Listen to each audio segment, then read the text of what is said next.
Hello, welcome to a Pilates mat work sequence. This sequence focuses on abdominal core and also shoulder girdle stability, so the strength that helps us stabilise our upper spine and to keep the arms connected into their attachments in the upper back.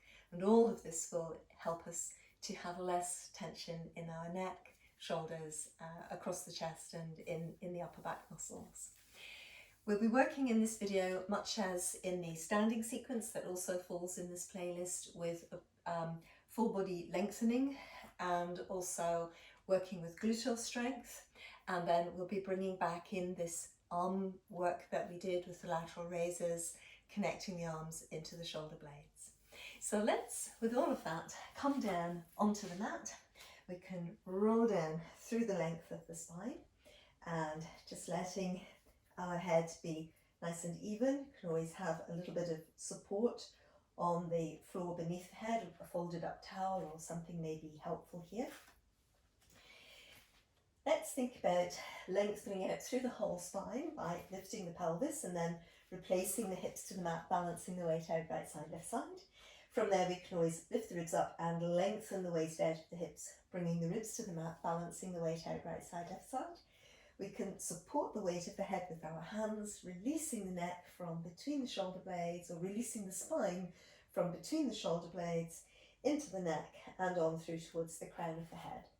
And then let's there bring the hands through to and the arms through to alongside the trunk of the body.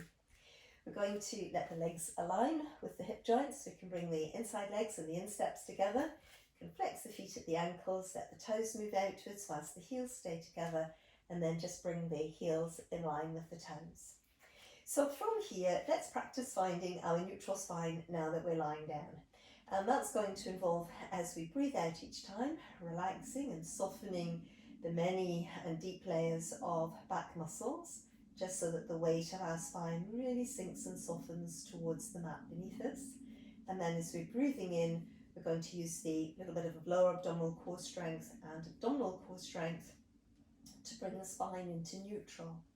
Now, neutral spine position will be where the base of the tailbone is directed to between the heels. So again, we can imagine a mini spotlight on the tailbone directed to between the heels.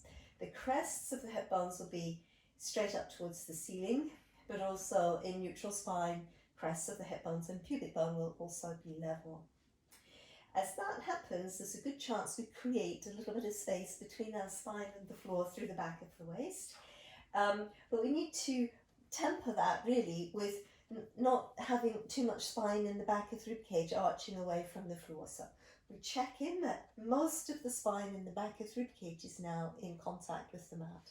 And for many of us, we may already need to be putting a bit of strength into the back of our waist in order to be able to achieve space at the pelvis level, space between the spine and the floor at the back of the waist, and the spine through the ribcage down. I do have to do that. I can't find neutral without using core strength. So this distance between the chin and the chest, or again, that sense of the vertebrae of the neck lengthening from between the shoulder blades through to the crown of the head. Lots of space in the vertebrae in the neck. Front of the chin might be level to the ceiling above you if you've got a flat ceiling, or level to the floor if you've got a flat floor. So there we are, neutral spine. And then we need to think a little bit about engaging the core strength in the neutral spine alignment. And the breath is really helpful for this, because when we breathe nice and deeply and strongly, we automatically, engage our core strength. Especially with the exhalations, as the diaphragm rises out of the abdominal region and lifts back up into the rib cage, we have the opportunity for feeling the muscles in the waist just relax, or not relaxing, as sort of gather inwards really, because they contract, gather inwards towards the spine. Now when we get a nice long exhalation, which we might be able to do by concentrating on the exhalation, so as you're ready, breathing out, tip of the nostrils, nostrils, back of the mouth, throat, upper chest, mid-chest, depth of chest, nice long exhalation. Inhalation we'll just let dive in as a little bit of a natural reaction to that long exhalation. And then back to a long exhalation, tip of the nostrils, nostrils, back of the mouth, throat, upper chest, mid-chest, depth of chest. And then just breathing in, short dynamic inhalation. And when we've got this long exhalation happening, we can probably begin to feel, if not from the inside, if we place our hands on our waist, we can probably feel as we breathe out long and strong that the waist muscles contract towards our spine. And this natural contraction that occurs with the exhalation, we're aiming to emphasize and intensify. So the muscles will, in point of fact, the deep, deep, deep lying muscles here will pull in and across towards our spine. They'll move in towards, from the sides of the waist towards the depth of the spine and the abdomen, and they'll also pull across.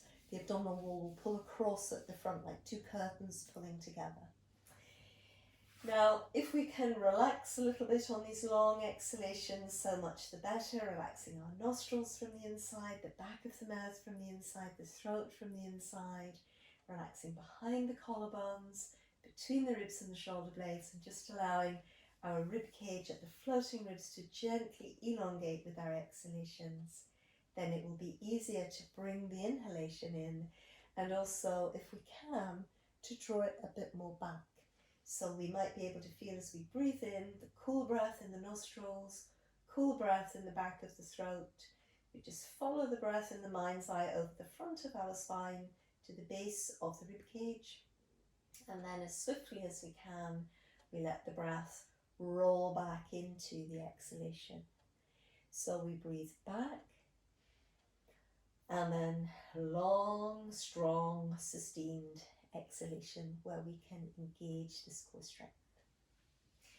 Now we gradually try to batten down the core strength in many respects by imagining a really wide belt around the waist, and that belt can cinch in towards the spine in the back of the waist. So if you imagine the corset, the drawstring, however you want to imagine it, but you just imagine that the belt is fastening and that you're holding on to the core strength. So imagine something that helps you to hold on to the core strength, and then rather than imagining holding on to the core strength, actually hold on to the core strength. Now also in the lower abdomen, we worked with the smile in standing, and we can here work again with the smile if that suits you. Pubic bone to crests of hip bones, hollow down and back, that works. We can create the pelvic diamond, popping the thumbs onto the navel, index fingers to the pubic bone, heels of the hands onto the crests of the hip bones. In this region, close to the crests of the hip bones, we've got three very thick layers of muscle. And ideally, we're going to work all three of those layers of muscle. We try to, I personally try to work the deepest layer first. So I try to undermine, drawing the lower abdomen away from the heels of the hands, deepest layer. Then I draw the next layer down and back, and then the next layer. And gradually I'll feel a little bit of space, it's a very tiny little bit of space between the heels of the hands and the lower abdominal wall. And then little by little, as I keep hollowing at the outside of the lower abdomen, the centre of the lower abdomen will also begin to cave inwards. Now, when I say cave inwards, it's a very moderate, mild caving inwards. You know, we use these terms to describe what's happening, but again, usually the external manifestation of these terms is small. But what you should feel, ideally, if the Pilates practice is going to work for you and strengthen your muscles, is that internally you're actually working quite strongly. Although on the outside, perhaps there's very little to show for it. But there will be something to show for it as these deep internal muscles regain their strength, and then they're able to support your spine to help you keep your organs engaged up and back and into your abdomen as you're moving around. All of this will be actually quite manifest and quite obvious with a bit of practice. So now here we are, after much thought and consideration, in our neutral spine position with the lower abdominal muscles hollowed down and back. As that is happening, we still need to keep the muscles in the back of the waist working, so the rim of the back of the pelvis does not sink into the floor. And the sacrum, the big wedge-shaped bone, where the hips and the spine join, is also not resting into the floor. So we need our belt fastened to help us with that process, back of the waist, sides of the waist, front. We ideally as well let our ribs taper into the spine and the breastbone lengthens away from the face. And in this position with the spine well supported within the core strength, it's almost as if the spine is floating. So your sitting bones rest into the mat, the shoulder blades and shoulder girdle rest into the mat at the head, but the weight of the spine is really suspended within the core strength here.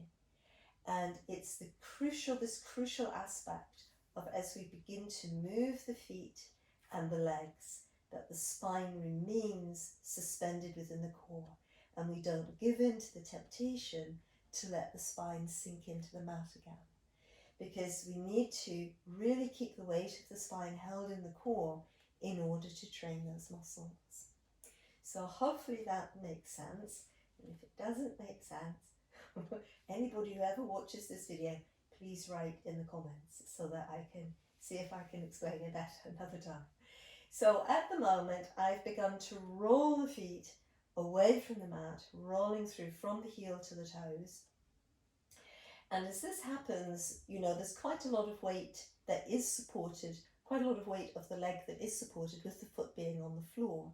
So it already begins to challenge the core strength to adapt, to avoid letting the spine sink into the floor or to let the weight of the pelvis sink into the floor.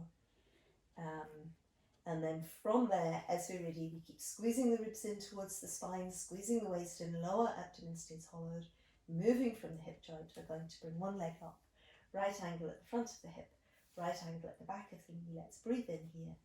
And then as we're ready again, wrap the core strength around the spine, no change of weight, ribs squeeze in, waist squeezes in, leg lowers, moving from the hip joint, little winch from the hip joint, bringing the leg down, breathing in here.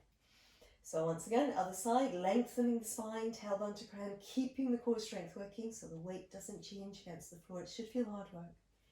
Breathing in here, breathing out again, wrap the core strength around the spine, redouble the strength once again, hold the lower abdomen hollowed, moving from the hip joint, little winch at the hip joint, the leg comes back down. So let's do that once more to each side, this relatively simple knee float action. Out breath to bring the leg up, breathing in here, and then once again breathing out to really wrap the core strength around the spine, keep the spine lengthened, leg lowers, and the other leg not gripping or pressing into the floor. Breathing in here, let's lengthen the spine, we breathe out, ribs squeeze in, waist squeezes in, lower abdomen stays hollow, right angle, front of hip, back of knee, breathing in here. Once again, we're going to breathe out to lower the leg, lower abdomen stays engaged. So now we're going to either stick with that movement or we're going to flow the leg up. And once we're up here, drawing up through the gluteal muscles. So you try to lift your gluteal muscles, the muscles in the back of the hip towards the sitting bone. You engage them to the outside of the hip as well. So you're rotating the leg at the hip joint, turning it out. Breathing in to release those gluteal muscles, the leg should come parallel again. Breathing out to lower abdomen stays hollowed, back of your waist working, sides of the waist squeeze in, lower abdomen stays strong. So we breathe in again, lots of space through our spine, core strength hugs in at the back, at the sides and the front. We're flowing the leg through from the hip joint, right angle at the front of the hip, back of the knee. We draw up through the gluteal muscles as if you're trying to bring your bottom into your shoulder blade. And then we wrap that strength around from the back to the side. Out breath, another one possibly. Leg rotates, moving at the hip joint. And then as we're ready again, we breathe in to release the gluteal muscles, the leg comes parallel, and once again, exhalation to lower. So we just let this flow through, we'll do it twice more to both sides. So our exhalation, we come up, and then finding the gluteal muscles. So of course it's possible to turn the leg out just by pushing the heel across towards the knee. But we're really trying to work into the gluteal muscles, keep the leg just as it was as it came up into the knee float, and turn the leg out really at the hip joint. So you feel your gluteal muscles work quite hard. When you relax the gluteal muscles, the leg just comes back into a parallel position. So it doesn't matter really, I would say, when I first started doing these exercises, my turnout from the glutes would probably have been just to about here. Because often our gluteal muscles, these muscles on the back of the hip, are quite weak. And it takes time to really work into them. So it doesn't matter about whether or not we get a great big turnout. The idea is to try and really strengthen the gluteal muscles. So let's work through once more. So as you're ready, core all wrapped around the spine, breathing out knee float, breathing in up here, breathing out to come into the gluteal muscles. Now, it might be hard to find them, they might be very weak. If you squeeze as deep as you can into the muscle fibres that will work, you might become aware of some muscle fibres nearby that are twitching into action, and you try to weave those muscle fibres in to the pattern of work that you've got, even if it's a small pattern, even if it's weak. And that's what I'm doing here, and I get a little bit more turnout and then lowering. So little by little, we weave the strength in. We try not to worry about it if it's not a big movement at the start. So exhalation, flowing the leg through, front of the hip, back of the knee, breathing in, and again, you know, I spend that moment to locate my gluteal muscles, brain, finding the glutes. It takes a moment. Keep working deep, work as deep as you can. As you keep working, you might feel some other muscle fibers nearby begin to twitch into action. You try to weave them into the work. And then the legs a bit more turned out. We relax and releasing. Good, well done. So now we've got through that exercise, and we can hug the legs in and towards us and circle the hips on the mat to release the lower back. And then we can always circle in the opposite direction, release the lower back, circling in the opposite direction. So now let's from here let the legs lengthen away from us, and we're going to reproduce the if you did the standing video that goes with this one, reproduce the rises that we did in standing. But otherwise, it's what I call the full body stretch exercise. And that's where, when the body is fully extended, arms and legs fully extended, it will tend to come into an arch unless we really apply the core strength. So the lower abdomen, broad and wide scoop and hollow, the pelvic diamond or the smile. The imaginary two-tight belt squeezing in across at the waist, and then the waist squeezing away from it, or the belt that cinches in from behind. The breastbone hugs to the spine. The ribs gather in towards the spine, especially the floating ribs gather in. And then the shoulder blades draw down the back, and the arms connect, a little bit like we had in the shrug and draw down exercise in the standing video. So here we are in neutral, breathing, and then that's just allow that to release. So we could, in this position, switch the core strength on, the broad and wide scoop and hollow, the belt fastened, the ribs tapering in, and we could send the arms wide, keeping the shoulder blades connected into the upper back, all the way around, full body stretch. Should feel quite hard work probably to be in neutral here. Can release the arms down again. Breathing in, we just soften, relax the core a little bit. So let's give that one more go. And this time, as we find the neutral spine with all the core engaged, we're going to roll onto the side. So, broad and wide scoop and hollow, our belt fastening back of the waist, sides of the waist front, ribs tapering in, breastbone lengthening away from the face and hugging back towards the spine. We can shrug the shoulders away from the ears, connect the arms towards the shoulder blades, arms come around, and here we are, full body stretch, core all working. And we're going to, from here, just think about, can we roll through onto the side? So already the core is working, lying on the side, legs don't have to be lifted. The smile, pelvic diamond, belt fastened, ideally ribs tapering in and the shoulder blades drawing down the back. So now this hand can be on the hip or it can be forward. Just check that the elbow doesn't drag you behind. The core goes really deep, and then from there we're going to stretch into the leg. So we lengthen the leg away from the hip joint, but at the same time, and despite that, we're going to draw up through the gluteal muscles, low glutes and the top of the thigh and the main glutes, plus pull up through the kneecap and the muscles on the front of the leg. So trunk stays in position, breathing in here. We're going to think about squeezing in the underwaist, squeezing in the under ribs, coming through, both legs lifted. So we can stretch and lengthen here, breathing in. And then as you're ready, we're going to see if it's possible to release the top leg and then draw it back again. Now, as we do this, it's really important to keep the spine very long. The front of the spine keeps stretching away from the movement of the leg. If we let the spine follow the movement of the leg, rounding, we'll lose the balance. The underwaist needs to stay really lifted, and this lower leg needs to really stretch and lengthen out of the hip joint. So let's just give it another couple of goes if we can. And each time coming back, we pull up through the gluteal muscles for control.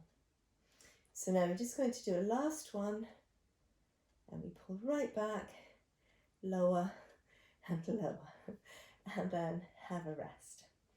Good. So from there, let's just roll through onto the back again,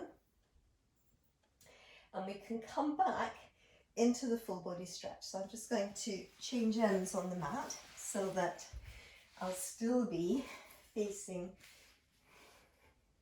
the camera for the video on the other side. So the broad and wide scoop and hover, the belt fastening into the back of the waist sides and across at the front, the ribs tapering in, breastbone hugs back. We shrug the shoulders down, try to feel the arms connect into the shoulder blades, and then we circle around holding on to that connection.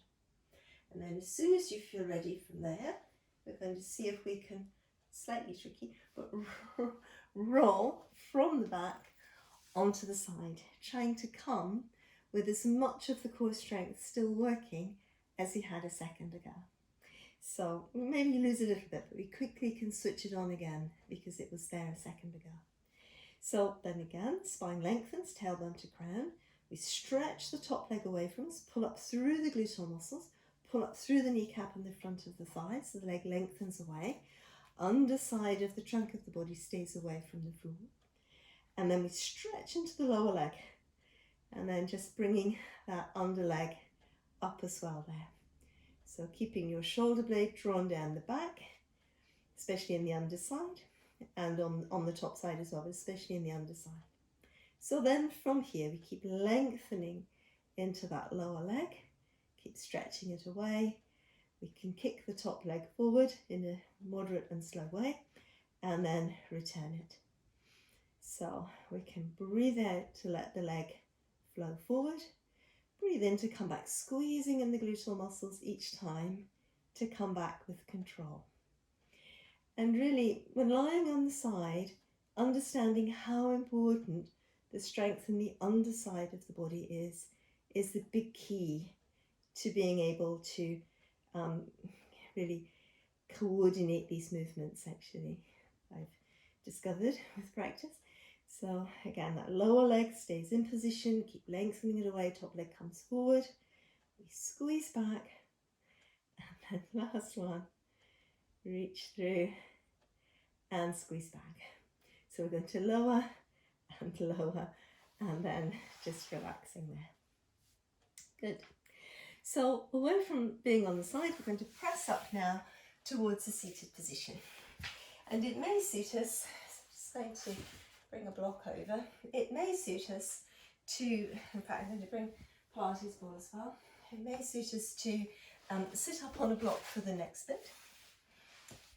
Now, as we've pressed up away from lying on the side, often our legs come into split kneeling position. And this is comfortable for some people and uncomfortable for other people. If it's uncomfortable, then I really recommend do not be in that position. Let the legs extend instead, like that. It's fine. It will work very well. If, with the legs extended, the lower back is sinking back, then hopping up onto a block so that the lower back can stay tall. If with the legs in the staggered split kneeling position, the fact is that one hip is really lifted, again, that is not a good position for your spine to then practice putting the pressure of a side bend against the intervertebral discs. So just think about coming up onto a block so that both hip bones are pretty steady and level on one surface, either the mat or a block or a cushion or a pillow or anything that you happen to have that you can sit on. Now from there, having said all of that, we're going to come back to what we learnt in the standing video in this playlist, the shrug and then the arms connecting from the shoulder blade into the upper back. So we can do that to both sides in theory, and then moving from the tailbone, so the whole spine moves, lifting from the tailbone, then the waist flows over. We deliberately bring ourselves over with a lot of that strength we just used in the full body stretch lying on the side, and the underside of the ribs lift up and the shoulder blade keeps moving down the back. So we're in this position that we've seen before in the standing video, and then once again coming back. So as we come back, we squeeze in the waist to bring us back up, close the spaces between the ribs down, arms are wide and connected into the upper back, and then off we go to the other side. Now as we go to this side, usually we can't go as deeply into the side bend, just a little way, but we move upwards, upwards, and then over. So let's flow it through another 3 times. So connected, whole spine moves from the base of the spine through the waist, through the rib cage. Arm continues to flow up and over, it's slightly forward of you. Breathing in to come back, coming back with the waist strength, keeping the shoulder blade bedded into the upper back for strength. Once again, we're breathing in to lift up, breathing out to come over. Now, I brought the Pilates ball through as well, because sometimes if you have one, it's very nice and you can get lots of beautiful stretching on this far side, this upper side, by rolling away with the ball. But you can see that the strength is in the body, not in the floor. So again, coming back, shoulder blade moves down the back if you're in that strong extended position, coming back, strength through here and through here. And once again, we lift up to come over. So breathing in, breathing out. Now in these long extended positions, still keep this opposite hip bone down. So avoiding the instability of that hip lifting. Really keep it down for back safety. And then once again, we're breathing in to come back up. Stretching, exhalation to go across, lifting up and releasing. So from here, of course, we need to move into the other side. So we might be relatively able to just, in a way, windshield wiper our legs to the other side. Or we might, if we're in the V shape, we're just going to keep that position. If it's not comfortable on the second side for the knees, it was on the first side, but then still just come into that with the legs extended. Have a little attempt to be here on this side, and then, you know, just come into a comfortable position rather than compromise the knee joints. So again, back of hips, back of shoulders, back of head level, our smile, broad and wide belt, ribs tightening in, and then shrug the shoulders down, connect the arms from the upper back. So once again, we're going to breathe in to lift up and breathing out to come over. Again, the strength really in the body more than in the floor. Squeezing in this waist, ribs close in, arms reconnect, and then once again, lifting tall, exhalation to come over. So it's our inhalation, and then the exhalation flowing through, shoulder blade, you know, keeps pulling down the back. Breathing in, we come back, connecting the arm into the upper back to really give us strength to return up to come over. So again, if you happen to be working with the ball, working this way, even though it's a long extension, but we still keep our hip down ideally, and we breathe in to come back up. And breathing out, we flow through. Last one coming up, breathing in, breathing out to flow through. Such a lovely stretch. Breathing in to come back, breathing out, we come up to come over. So it's the mermaid, and then back to the center and releasing. So from there, we might very well feel that it was time, especially if we've been in the split kneeling, to let the legs lengthen out and to release the legs through the knees, hip joints, ankles even as well, cycling through. And then from there, especially because we've done a lot of work with the gluteals, we might think about this very long position where you'll feel a lot of opening in the lower back into the outside leg and the back of the hip. You can extend in here. If it suits you better, you can be sitting up on a block for this position. The waist can lengthen forwards and the sides of the ribs and spine really opening. Tailbone to crown, shoulder blades can relax against the upper back. Breathing here. Yeah. Now in these positions sometimes as well, it can be helpful to have a little bit of support for the head, and then you can relax into it more, and you soften more and actually open a little bit more flexibility. Good. So then as we're ready, let's roll up through our spines, and we just a little bit, I think as well, send the hips back and towards the heels for a moment. Long stretch through the spine there. Yeah, just breathing, allowing the body to be easy. We could always just pass the right arm underneath the front of the chest, a little bit of stretch there through the shoulder, work quite hard through the sequence. And then releasing, you could bring the other arm across. Nice stretch across the back of the shoulder. And then again, releasing. We could bring ourselves forwards towards the all fours, knees underneath the hip joints, wrists underneath the shoulder joints and spine, nice and long in between. Back of hips, back of shoulders, back of head level. The smile working, belt fastening sides in front, breastbone can hug back. Out breath. Breathing in to flow through to neutral. Might just keep the waist in position as we open forwards and upwards through the upper spine. Rolling again, tailbone to crown. Out breath. Breathing in, lengthening the spine, reaching forwards and upwards. One more round of the breath in the cat stretch here. And flow through. Now from here, we can either step one foot forward and then step up to standing from there. Or what we could do, certainly if we have done the standing video ahead of this one, we're already very prepared, I think, for a roll up from the floor. And so letting the waist lengthen, ribs lengthen, knees can always be bent.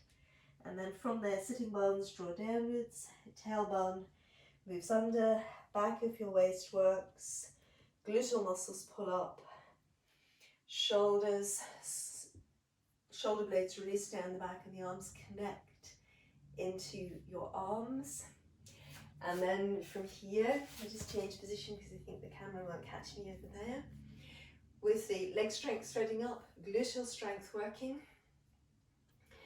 belt fastened and the ribs working, we might from here come into a rise to test how centered we are. And then we might as well come into a rise with the arms circulating around. Yeah. So we keep the shoulder blades drawing down the back. We can lower our heels. We keep reaching up into the crown of the head and the arms coming down. There we are. End of our little sequence. I hope that you've enjoyed this video, and please write comments to let me know if it's helpful or if there's stuff that doesn't make sense, and hope to see you again soon on Movement Style. Thank you for watching.